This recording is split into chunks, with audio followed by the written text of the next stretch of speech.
Welcome to the Best 5-Minute Wine Podcast with Forrest Kelly. And our purpose is to nourish the future. The Best 5-Minute Wine Podcast. One is singular in form, yet it can encompass infinite potential. Tell me a little bit about the thinking behind One Hope Winery. One Hope's both our service and our product. Bringing people together is our service. You know, we do it through wine tastings. And I used to think about our product as being wine, but our product is really hope, and it comes in the form of a bottle of wine. And so you take these two words that are two of the most powerful words in the English language and put them together. It is all one word, the brand. There's a little extra space between the E and one and the H in hope to make it easier on your eyes. We're a very unique brand that's brought two strong words together and represent our service and our product. And our purpose is to nourish the future. And it has been since day one. And One Hope works perfectly with our North Star and our purpose of nourishing the future. And our vision's to build the most innovative, iconic, and impactful wine brand of this generation. And when we realize that vision, we'll have served our purpose.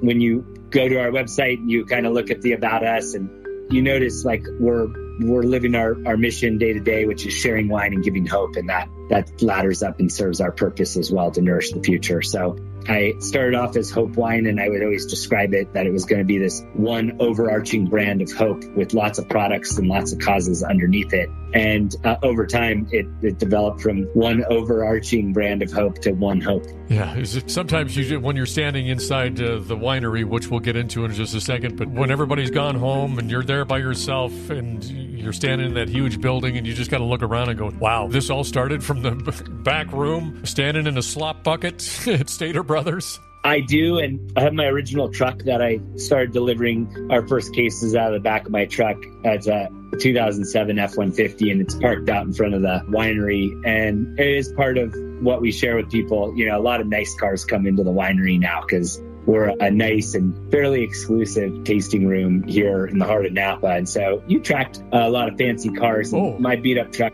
it's there to remind everybody that of where we started. You know, to this day, I still kind of have that mentality of needing to hunt to eat. So I saw that in my grandma and my grandpa. They were Depression era people, and my grandma was an entrepreneur and the first of our family, and built a very small business, but built a business that helped my mom be able to go to college and be the first in her family to do that. And my mom built a little bit bigger business, and then I've been able to build something to fairly good scale and bigger than both of them. And I think when I look at my grandma, that was probably both from being Depression era and from being an entrepreneur. And I grew up with that sense because she and my mom were dialed that way. And so it was around me, and I still have it to this day. So yeah, I take moments where I'm like, wow, we've come a long way, but I also am hungry still. And we're far away from what I want to realize with our vision. So there's a lot of work to be done, but we're also on the trajectory to realize a vision that's, you know, when you talk about trying to be the most innovative, iconic, and impactful wine brand of this generation, that's a generational vision. Yeah. And so you got to stay hungry the whole generation.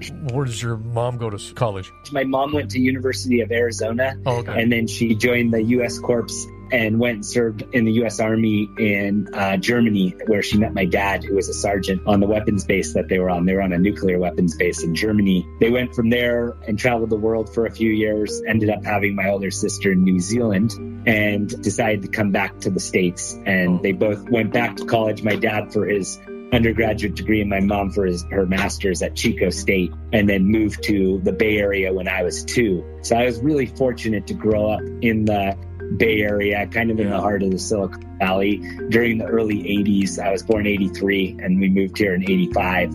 And it was a really special time of innovation and entrepreneurship. And my mom built a business in the same area that my grandma did, which is marketing research. So that's where you went to Berkeley, even though your parents tried to get you to go to their school?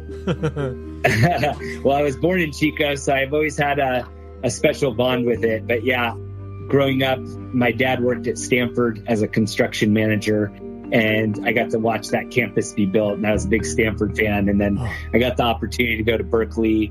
I played a little bit of football there and also played on the championship rugby team. It's an amazing program there. Wow. played sports there, got to be a part of the fraternity system and was part of the student government too. So I had a well-rounded college experience and was very social, and it got me prepared, I think, for being a leader in general and building organizations. Oh, I bet you the alumni loves having you on the board or being an alumni, because when you come to the party, you're bringing the good stuff. It is always good to have a wine guy on the team, you know? So it is easy. It's my easiest thing to contribute is that and ideas. I love coming up with, different brands and ways to share things. So I try to contribute not only my alma mater, but also on a couple other boards that I'm on. The best 5-minute wine podcast. Don't forget my favorite part. Please like and follow. Oh.